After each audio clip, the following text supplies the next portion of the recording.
Monsieur Éric Lejoindre pour le groupe Paris en commun. Merci Madame la maire, mes chers collègues. Du secrétaire général des Nations Unies jusqu'au moindre habitant de Paris, tout le monde constate et salue surtout tout ce que la ville de Paris met en œuvre pour faire face aux questions du changement climatique. Et les seuls qui ne voient rien, c'est ceux qui sont assis à la droite de cette salle. Le monde entier nous regarde. L'ensemble des villes de France essayent de nous copier. Et les seuls pour qui il ne se passe rien, c'est vous. C'est quand même un peu paradoxal, non? C'est à se demander si vous n'auriez pas envie de ne pas voir. Mais en fait, vous voyez, parce qu'à chaque fois qu'on propose quelque chose, donc on change quelque chose, vous êtes contre. Et si nous avions mené ces 20 dernières années la politique que vous proposiez, où en serait aujourd'hui Paris? Pas de couloir de bus, pas de voiture vierge piétonne, pas de cours oasis, selon l'idée formidable de ma collègue Alexandra Cordobar quand elle était adjointe à la maire de Paris. Pas de tramway, oh non, surtout pas de tramway sur les maréchaux. Pas de rue aux enfants, non plus. Peut-être un petit peu de réhabilitation de logement, un petit peu de réhabilitation, mais surtout pas de création. Hein? Parce que ça, par contre, casser l'entre-soi d'un certain nombre de quartiers parisiens, c'est une honte. Et je trouve qu'il y a un tout petit peu, vous l'entendez peut-être, en tout cas pour ma part, un peu d'agacement d'entendre en permanence la condescendance, les caricatures, le mépris et les leçons de la droite parisienne face à l'immense travail que nous vous avons réalisé. Et au fond, ce qui vous reste sur le plan climat, comme sur le budget en réalité, c'est à répéter sans cesse quelques vieux slogans aussi excessifs qu'ils sont éculés. Heureusement que les Parisiennes et les Parisiens, eux, ne vous ont pas écouté. Et ils ont fait le choix, 4 élections durant, d'une équipe diverse qui porte, et vous l'avez entendu dans ce débat, beaucoup de sujets de façon un peu différente, qui insistent sur une thématique ou sur une autre. Ils ont choisi une équipe qui cherchait à progresser, à faire mieux. On a bien conscience qu'on n'a pas réglé à Paris l'ensemble des problèmes que pose le changement climatique. Rassurez-vous, on n'a pas cette idée-là qu'on serait capable de tout faire tout de suite. Mais ce qu'on sait, c'est qu'on a fait plus et plus vite que nulle part ailleurs, non seulement en France, mais peut-être en Europe et peut-être bien dans le monde. Et c'est pour nous une immense fierté. Parce que quand on voit l'ampleur du sujet auquel nous avons à faire face, il fallait bien des gens un peu courageux pour résister à l'immense pression conservatrice que vous incarnez et au refus total et absolu d'avancer sur quoi que ce soit que vous avez essayé de nous imposer. Et quand on voit les immenses moyens que vous avez mis pour essayer de nous empêcher, ne serait-ce que de faire les voies piétonnes, de réduire la place les voies sur berge piétonnes ou de réduire la place de la voiture à Paris, on se dit que la maire de Paris a bien fait de vous résister, à vous aussi. Et les Parisiennes et les Parisiens, je les entends tous les jours, nous en remercient. Vous avez passé votre temps à essayer de nous empêcher d'agir.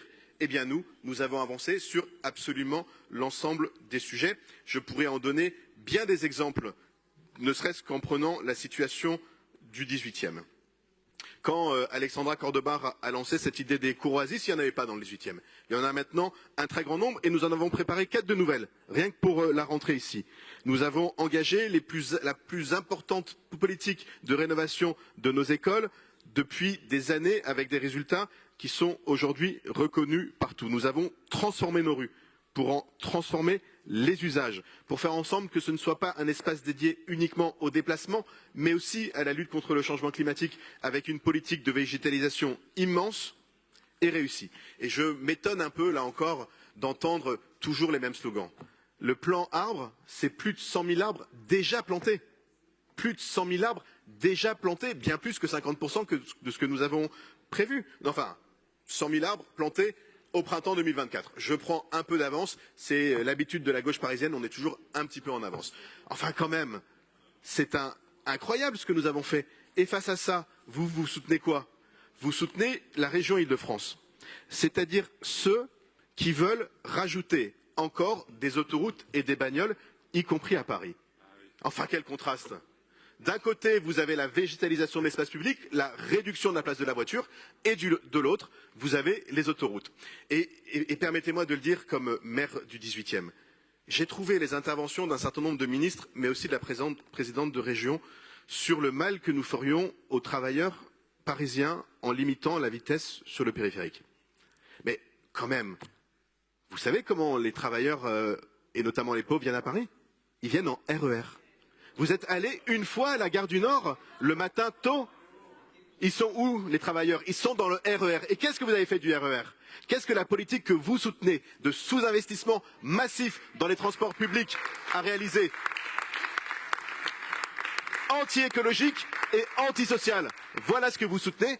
Et vous êtes quand même un certain nombre à siéger et ici et à la région. Et franchement, venir à nous faire des leçons d'écologie, c'est particulièrement déplacé. Et donc moi je vous le dis, nous allons continuer, et ce plan le démontre, à agir plus vite, plus fort, oui, à faire des plans, et oui, à réaliser ces plans.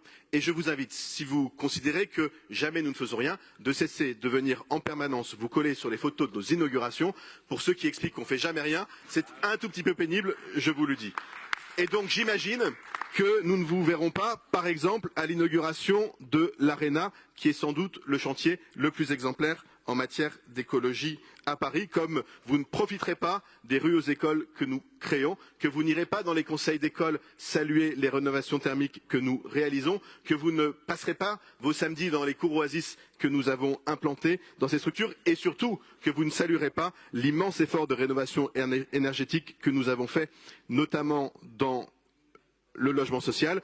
Je ne vous verrai donc pas à Charles-Hermite pour saluer un des plus importants plans qui a été réalisé dans cette mandature sur des HBM qui ne sont pas là, loin d'avoir 100 ans, comme nous ne vous verrons pas avec les copropriétaires que nous soutenons pour saluer les travaux qu'ils auraient réalisés, pour certains sans reste à charge du tout, dans les logements. C'est la différence entre ceux qui font et ceux qui parlent. Moi, j'aime bien être du côté de ceux qui font.